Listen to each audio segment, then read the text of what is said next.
Top 10 reasons not to be a Christian. Just go through these. Just the logic of this stuff. Number one, there is no scientific evidence whatsoever of any miracles ever actually occurring.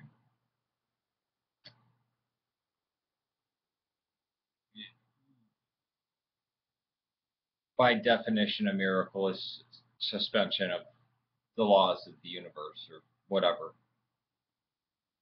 Not to mention, and this is a Catholic one, but just odd,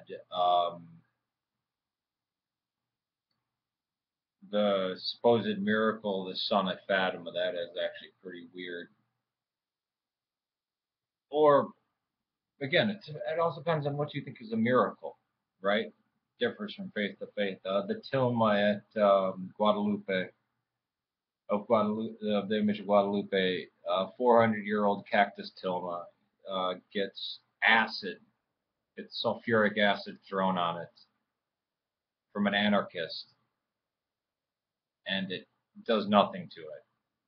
People consider that a miracle.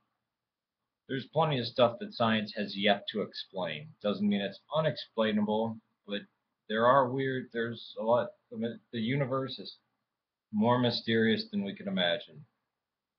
Number two, the Jesus story is just an accumulation of myths and of legendary people all rolled into one uber nice guy. No, that's flatly wrong. No, scholarship, history, no, he existed.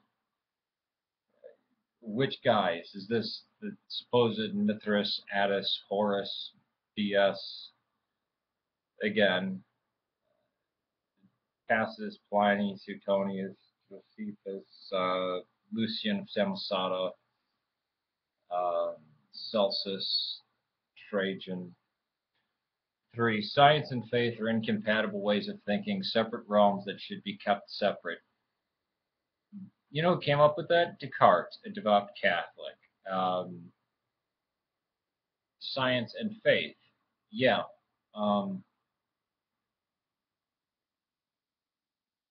Christianity said that from the beginning.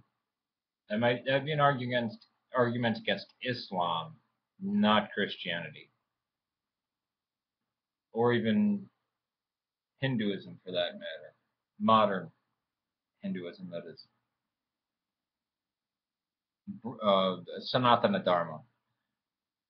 Four, the history of science is a story of religious superstition after another being eradicated by reason and logic. Incorrect. Science came about because of the church. I'll do a whole video on that. Historical reader can even do a video about that.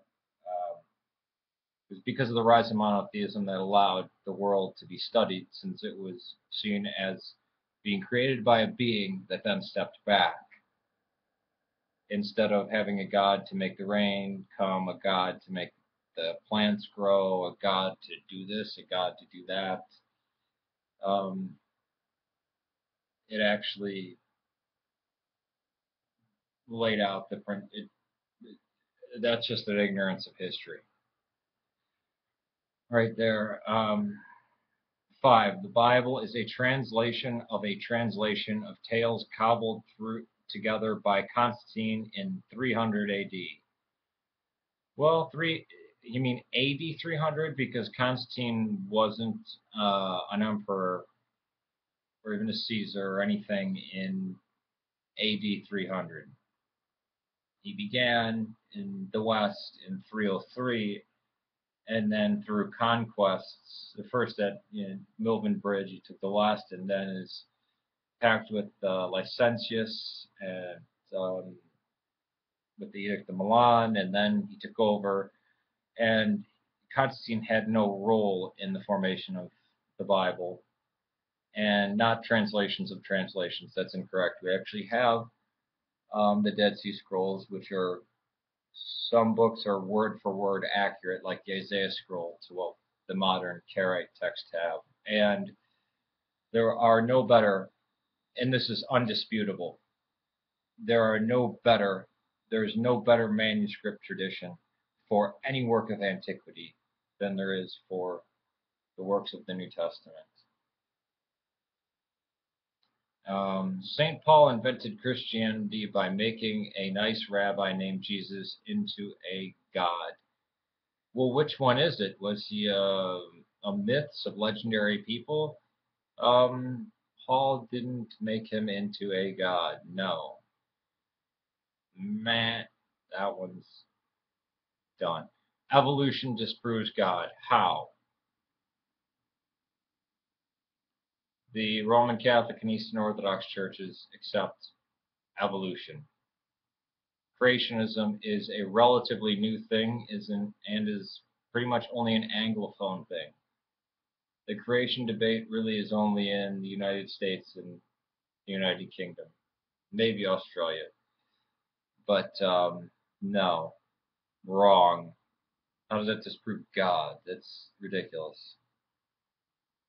It seems this person has no knowledge of what Christianity or the church is. 8. In their arrogant superiority, Christians think everybody else is going to burn in hell for eternity. Again, there's no such thing as hell. It's Sheol, Gehenna, Tartaros, and Hades, and that is not the view of the vast majority of Christians or the vast majority of the existence of the church. Again, this is a new view post-Reformation.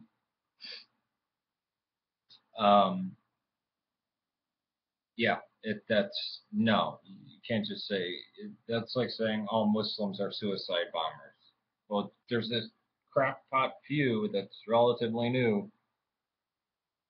The Bible is riddled with contradictions and therefore cannot be the perfect word of God. Well, the Bible never claims to be the perfect word of God. The perfect word of God is, according to the text of the Bible, the second person of the Trinity. The divinity of Christ is the perfect word of God, the Logos. 10. More people have been killed in the name of religion than in any other cause in the history of the world. Incorrect. Completely incorrect. Wrong. And again, I'm coming at this from a neutral view, but very passionate about history and facts. All of those are wrong. And I'll debate anybody on any one of those. Peace to you.